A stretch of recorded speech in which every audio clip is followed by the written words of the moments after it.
So we have here that the NCAA women's basketball scores update for Tuesday, March 11th, 2025. So we have the A's Atlantic Sun Championships, the semifinals here. Central Arkansas taking on Lipscomb, hosting Lipscomb. They're in quarter number 1, just getting underway. Rice and Temple in the American here. Scored the basketball.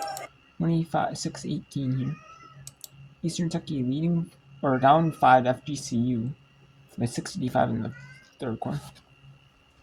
And in the fourth quarter, we have Mississippi Valley State 57-all with Florida A&M at 57-57.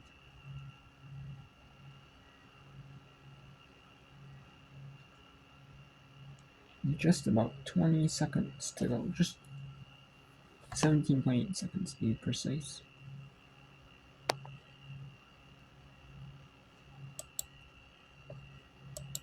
Let's go to and this is the SWAC.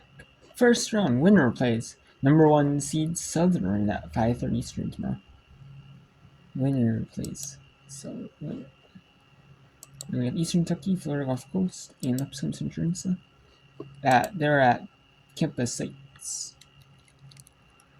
And they will be to be determined with the time. It's going to be played Saturday, March 15th. It's just time is to be determined. The time will be. Intensity and rebound, guys. Well, thanks so much, Morgan. And then we have Rice and Temple meeting in the semifinals. Winner goes to the final tomorrow at 7 Eastern ESPN.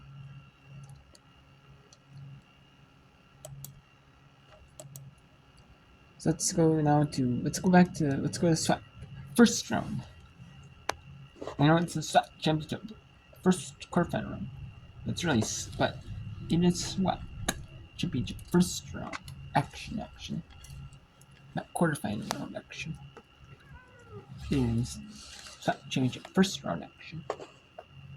As the officials are looking at something. Honors. Down in the paint, but it'll be interesting to see what they time on the clock, and also checking to make sure everything is correct. And the adage always is, although it may take some time, you'd rather them be correct and take that time than be quick and be incorrect. So now our officials letting the huddles know what the decision is, and the ball has been advanced by Mississippi Valley State, which you can do in women's college basketball. 5 on the floor: Clemisha Prackett, Kiera Jones, Jalea Reed, Janiyah Jones, and Jada Murphy for the Devilettes. Yeah, it looks like they won't add that additional size down low. Keep an eye on Prackett, number 15 for Mississippi Valley. They added a couple of tenths of a second on the clock, so 18.5 remaining. Ball comes into Murphy. A spot in the quarterfinals on the line. Murphy waves off the screen, gives up to Jalea Reed. Reed, one-on-one, swatted by Demaya Griffin. 1 second remains in regulation. Wow, interesting that's what they went with there. I think it was probably a broken offensive play that they initially wanted, and it wasn't on, and we see her drive the lane, which really hasn't been on for Mississippi Valley State. Coach Gordon brings in some size on this inbounds. Zakiya Carter comes in. Mississippi Valley State does have a timeout remaining, and no need to try to take it with you to overtime. They use it right now to try to draw something up for the win. Yeah, and it pays off in dividends, too, for Mississippi Valley. I was expecting them to try and call a timeout, regroup, bring that whiteboard back out and say, okay, what's our next best option? Or do we go back to what we tried to do because we didn't necessarily get to see it there? So this is where coaches make their money, on these baseline out of bounds, dead ball situations. 1 second is plenty of time for a catch. and a shot. So if you're Florida A&M, you have to be careful, have to really defend here. This is where all those moments starting back in September in training camp, going over coverages and everything for moments like this. I think Mississippi Valley State can't afford to go to overtime as well because Maxey has fouled out.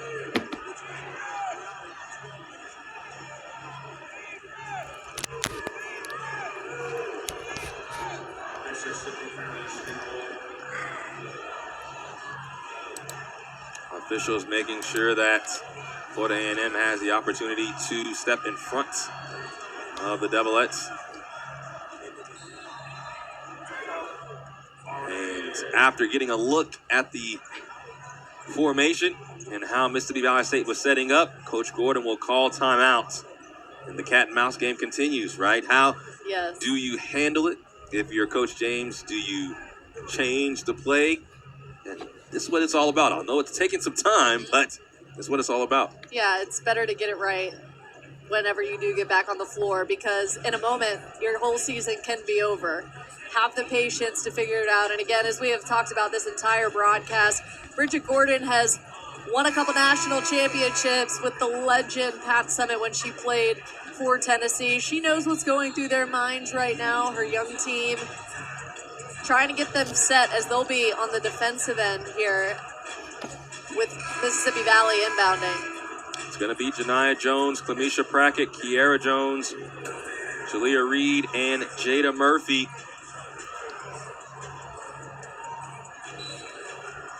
Jones to trigger it for Valley.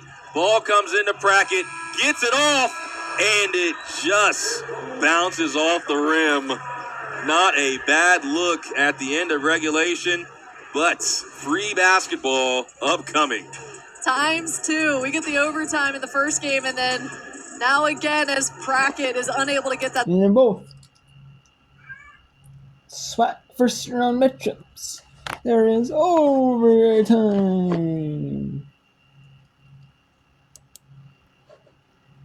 Here on the SWAT.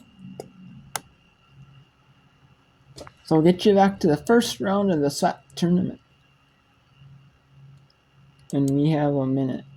But let's go to the American Athletic Conference Championship semifinal. Here we'll show you the rest of this first half between Rice Owls and Temple.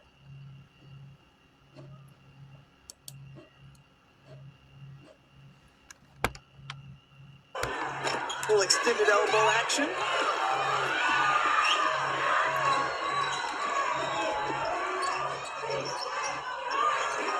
East sizing up. Off the mark. Fisher gets it up the court. Final minute of the first half. Rice has had the lead for the last 10 plus minutes.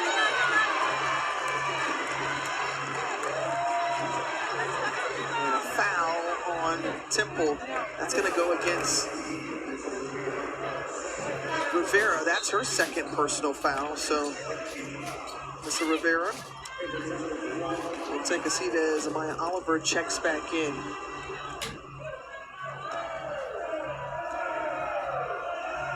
The freshman Anaya Alexis out of Waller, Texas, sees that one bounce around. We've talked about the budding star that we have seen from her in the first two games. And their wins over UAB and UTSA. I love it. Lindsay Edmonds had to say how much of a sponge she is. She soaks up the knowledge. She said when she learns something and finds it out in film, it applies immediately the next game. And that's rare. Tapped out. And Alexis gets it over to Gooden. And Fisher's hunting inside, but what defense? Got a piece of that and swatted from Oliver on that pass. You've probably seen that half a dozen times in Temple. That's why I'm saying the post defense is a step faster. Got to get moving now. Tristan Taylor is still Too high up. She pulls up for three. At the buzzer, won't go. Right at the end of the first half, the 9 seed Rice leads the 4 seed Temple 33-26. Now Eastern Kentucky, the Colonels. Now Eastern Kentucky is taking on the FGCU, the Florida Gulf Coast team.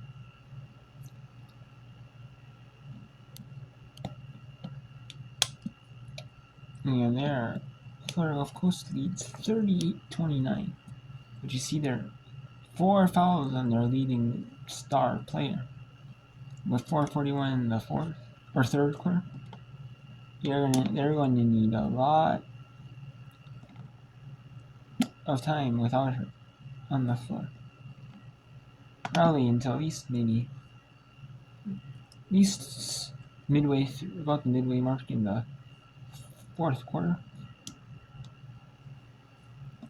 So let's see if FGCU can go out this lead. And then we got Lipscomb and Central Arkansas.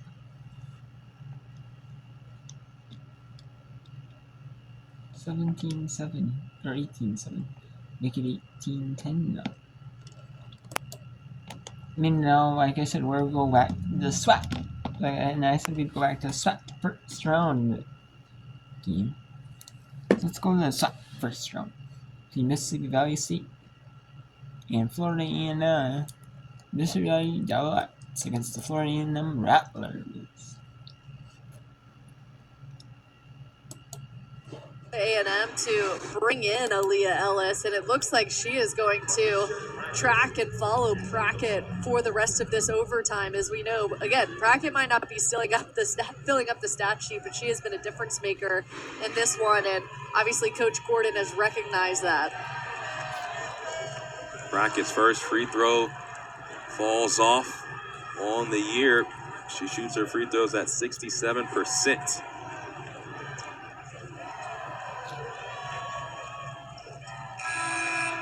Second one is true. 1 point lead for Mississippi Valley State. Serenity Eccles comes on for Chania Jones as both coaches going defense for offense. Here we see Mississippi Valley picking up full court pressure. Expect to see that the rest of this 4 minutes in overtime. Jada Murphy putting some ball pressure on Sabu Gate. Now Demaya Griffin, who had a big three in that fourth quarter, a part of 3 made threes in the fourth quarter after not hitting any throughout the contest. Cheyenne McEvans, a little bump. Kiara Jones is called for the personal foul, and now Jones picks up her 4th personal. Yeah, I was just about to say, she's another one that has to be careful at this point in overtime. There's several players who have many fouls. Looking at Florida A&M, they've got 2 players with 3, 1 with 4. All around, everything's got to count. Sabu Gate gives off to Griffin. Now Glover having a career day, goes up and scores. Sage Glover now with 20. She wasn't going to let that double team deny her. She took a glance over her shoulder, recognized where the pressure was coming from, and was able to just find that open look up top and finish at the rim. An absolute monster day for Sage Glover. 20 points, 16 rebounds for Florida A&M, and the Rattlers lead by 1. Jalea Reed wants a screen, denies it, but gives to Prackett on the back door. Beautiful basketball from Mississippi Valley State. Yeah, really great awareness there from Prackett to recognize where it was wide open. And 2, for Jalea Reed to not get impatient. She waited on her to move to that spot and was able to go. 10 points now for Prackett off the bench. Glover wants it again and scores again. Sage Glover unstoppable with 22. Glover will not be denied. She is seeing everything above the rim right now and just able to really make her presence known in the paint. Sabu Gay with the denial. Florida A&M off and running. Glover, McEvans, the power dribble, and the score. Something's changed about this Florida A&M team here in overtime, specifically on offense, because those were not the shots that were falling in regulation for them. Now that they're in overtime, you've seen Mississippi Valley kind of back off a little bit, maybe afraid of fouling out. Kiera Jones gives off to Eccles, and the shot's wide. Jones falling over, turns it over. Yeah, the Mississippi Valley State bench looking for a foul there. Thought there was a little extra attention there on the freshman as she fell down. So Durham will come on. Kiera Jones has 4 personals. Coach James does not want her to foul out with 1:34 remaining in overtime. A date with Southern on the line.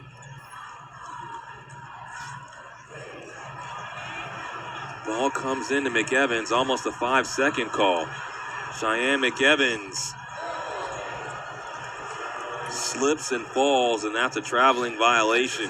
Yeah, that's unfortunate because that's just a matter of there being some moisture there on the court. That was unintentional, but you have to be thinking that these Florida A&M Rattlers are looking at the record saying, we've never won a regular season championship or a tournament championship. We have an opportunity to make some history here this week.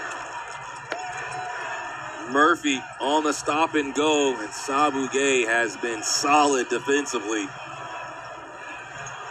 With 12, it's been the star for the Doublettes. Reed fires from distance, short, Prackett again, and she will go to the line.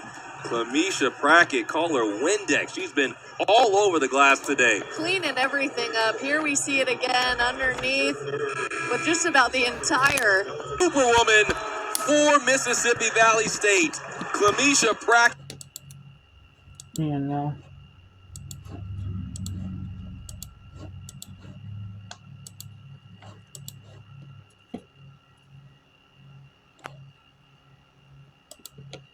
Now let's go back to this flat first round, 66-65.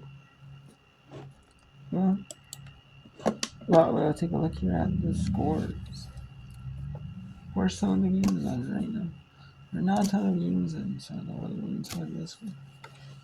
There's some we have.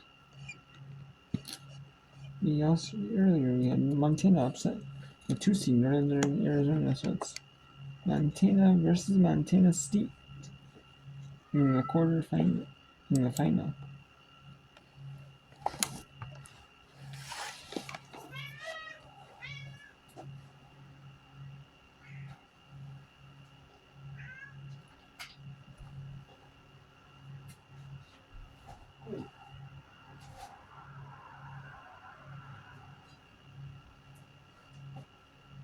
But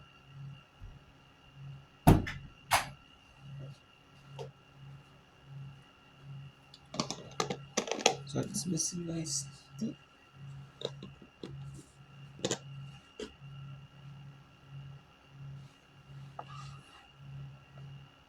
Yeah, that one here.